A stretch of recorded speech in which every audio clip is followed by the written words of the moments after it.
You counted right and still read it wrong.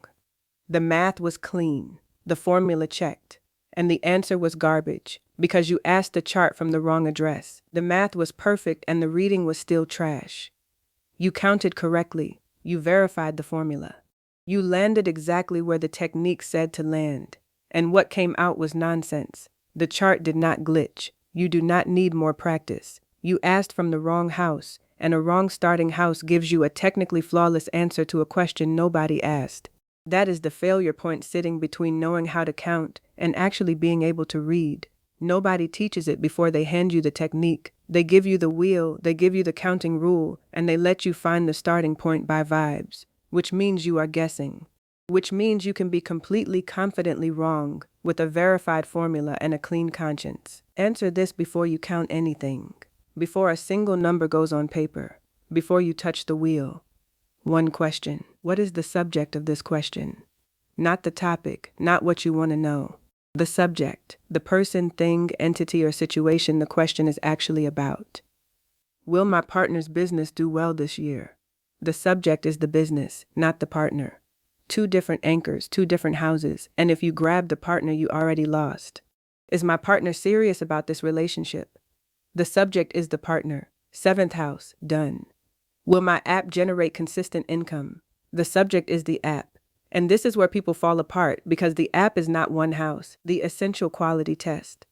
Okay, so look, every time the subject is not a person with a fixed address in the chart, you ask this. In the context of this specific question, what is the subject functioning as? Not what it is in general, not what it usually is, what it is doing right now in this question. Asking whether the content you made is good and whether it lands. The app is creative output. Something you made with your own hands and your own mind. Fifth house, asking whether it becomes a recognized professional platform. Now it is a public entity with a reputation. 10th, asking whether the audience grows and the community builds. Now it is a platform full of people who follow you. 11th, same app, different question, different house. The object never moved, the function changed.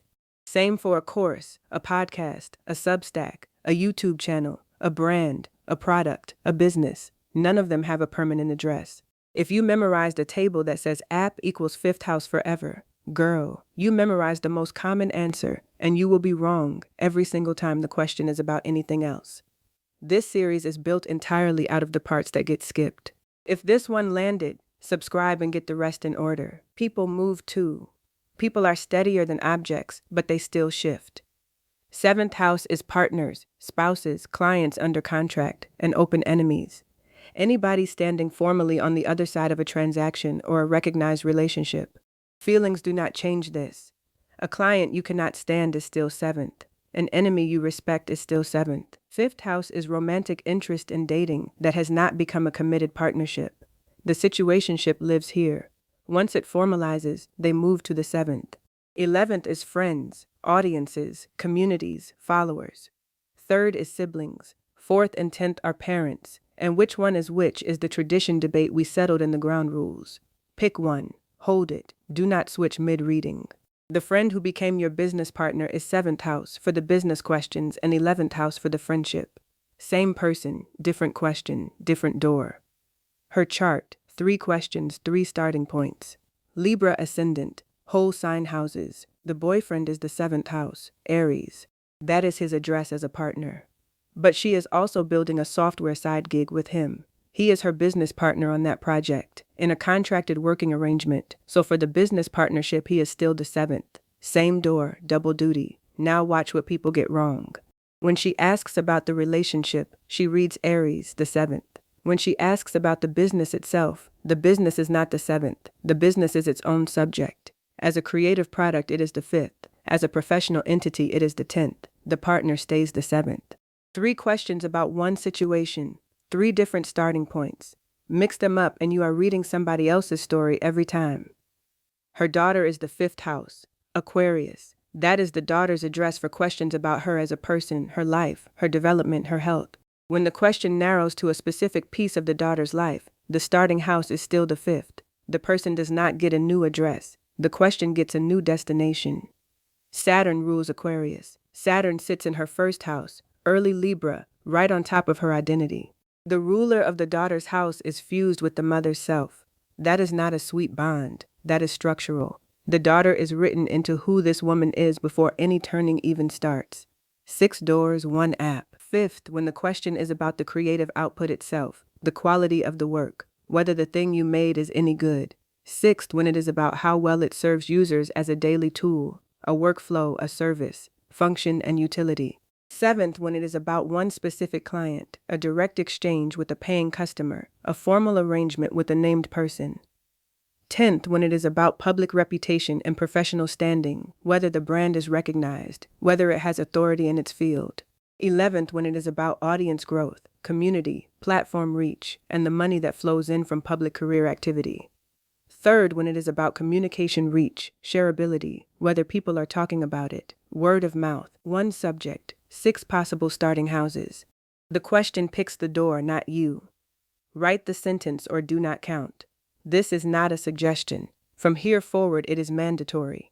Before you count anything, you write, I am starting from the X house because XYZ. The because is the whole thing. It has to name what the subject is functioning as in this question. I am starting from the 5th house because the question is about the creative output quality of the app, not its public reputation or business standing. That is complete. I am starting from the 5th house because the app is the subject. That is not. It names the thing and skips the test. It tells you nothing about what the app is doing. If you cannot write the full sentence, you have not identified the subject. Do not count. Go back. A starting house chosen silently cannot be reviewed. A starting house written down can be questioned and corrected before it produces an answer nobody can audit. The move that is straight up cheating. You assign the app to the 5th. You read the 6th as its income. You see something you do not like. So you quietly reassign the app to the 10th, which hands you a different house with different planets and a nicer answer. That is not an interpretation correction. That is moving the starting line until you win the race. The starting house gets chosen from the question and the essential quality test before the reading begins, held all the way through and reported honestly no matter what shows up. If it is uncomfortable, that is information. Whether you like it and whether it is accurate are 2 unrelated things. 5 examples. Fast. Client payment. Subject is the client, functioning as a person under contract across from you. Start at the 7th. Payment is the 2nd topic. Second from the 7th is the 8th. The client's ability to pay lives in your 8th house. Partner's career. Subject is the partner. Committed. Start at the 7th. Career is the 10th topic. 10th from the 7th is the 4th. App's audience. Subject is the app. Start at the 11th? No.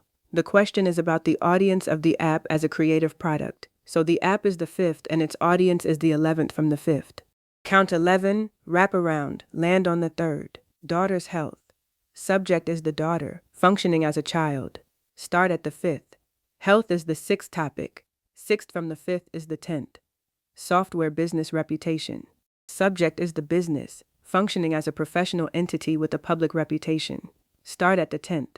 Topic is reputation, which is the 10th. No turning. Read the radical 10th and go home. When you are the subject, stop turning. Let me back up for a second because that last one confuses people. A radical question is one where you are the subject. Will I make money this year? Read your 2nd. Will I get public recognition? Read your 10th. No counting. Turning your own chart when the question is about you does not add depth.